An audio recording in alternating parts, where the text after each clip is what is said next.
I use a Ouija board as a chopping board. That's how I make my soul food. My guest today is a horror aficionado whose love for the genre truly shines in his cosplay. This is Spooky Season fandom in all its glory in the new paranormal.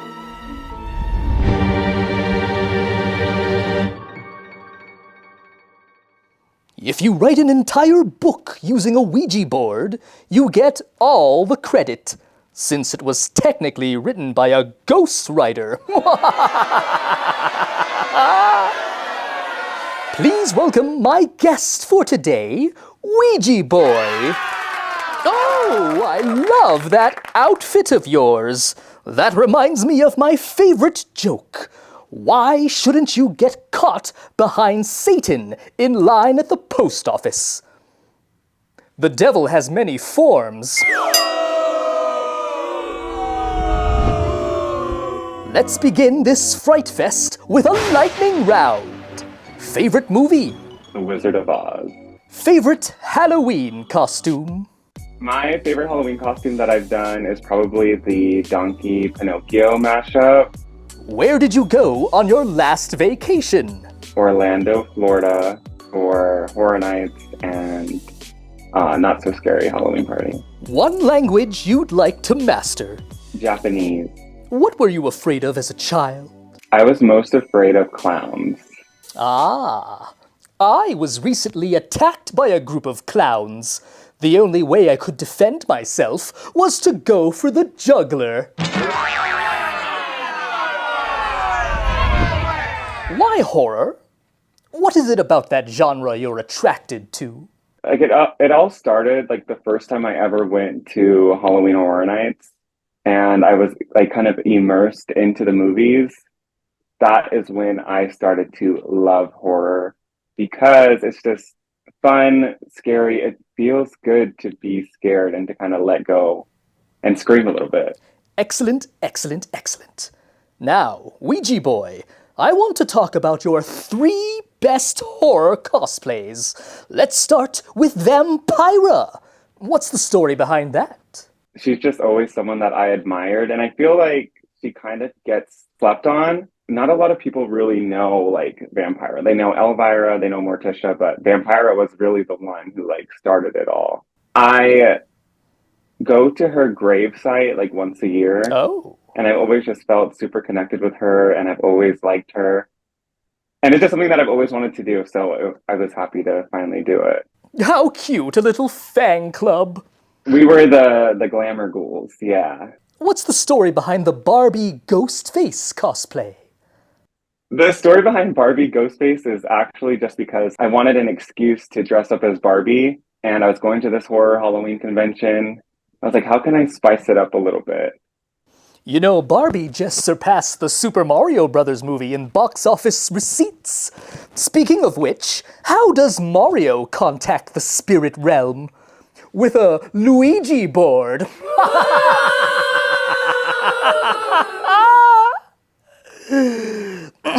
Have you always been a Barbie fan growing up? As a little boy, I always played with Barbies. I was very lucky to grow up queer with a family that accepted me. I always had Barbies. I always had like princess toys, everything. Like I always had everything like that I could ask for without any judgment. But yeah, Barbie has always been a huge part of me. But specifically, obviously, the Barbie Girl song. I love Aqua. I love 90s music. Yeah. So what's the story behind your 1990 Pennywise cosplay? I love Tim Curry. And actually, so it's going back to when I said that my number one fear growing up was clowns. It's because my grandmother put me into the bath, and there's a scene in the 1990 miniseries, which if you've seen it, you know, there's a shower scene where Pennywise comes out of the drain. That's my first horror experience, my first clown experience. It traumatized me for my whole life, and I think in a messed up way inspired me when I grew up, because now I love clowns. I'm obsessed with clowns, but that will always be like my baby boy. I sure hope Pennywise isn't lactose intolerant. He seems to eat a lot of dairy.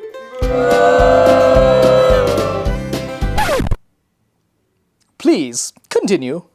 And Tim Curry also I love because Rocky Horror, Clue, Home Alone. I reached out to a little independent shop, Little Gun Tank on Instagram. They specialize in children's clothing that's really extravagant and over the top. And I was like, this is the perfect person that I would like to collaborate with on this. So I messaged them. I was like, hey, I know you usually do children's clothes, but is there any way you can make something in my size? I really want to do this. Originally, I wanted to wear it while I met Tim, but there were some complications, so I couldn't, which is fine. Maybe the next time you see him, you can tap his shoulder and say, "Tag, you're it!" What other celebrities have you met in the past? I've met Paul Rubens. Oh. I've met so many amazing people that have inspired me growing up or just still inspire me to this day. In California here or around the world, I'm sure that they have like horror conventions, Halloween conventions that you can go wait in line and meet them.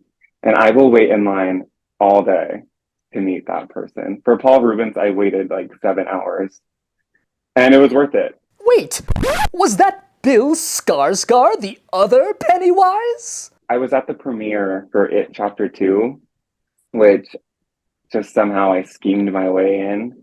And I was in the red carpet for the fans and I met the entire cast. They all came there. They were about to close the carpet. We were like, oh, Bill's not coming. And I was devastated. I was so sad. But last minute he came and it was like the greatest moment. He touched this shoulder right here. And if you look at other people's pictures, he's not smiling, but in mine, he has a small little smirk. So I think he loves me. Thank you. And you haven't washed that shoulder since? No, never. What's been the most memorable horror-related experience you've had? My most memorable horror experience probably has to be when I dressed up as Pennywise and I was at Midsummer Scream, which is a horror convention in Long Beach. And just the amount of attention that I got on something that I was so passionate about and something that I was so happy to create and put together. Yes. It felt really good and it made me feel on top of the world.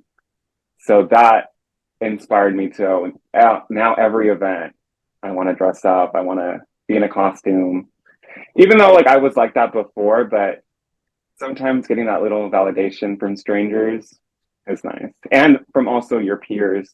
I have a lot of friends in this community. I have a lot of friends at all these things, and to hear them praise me up, it means a lot to me.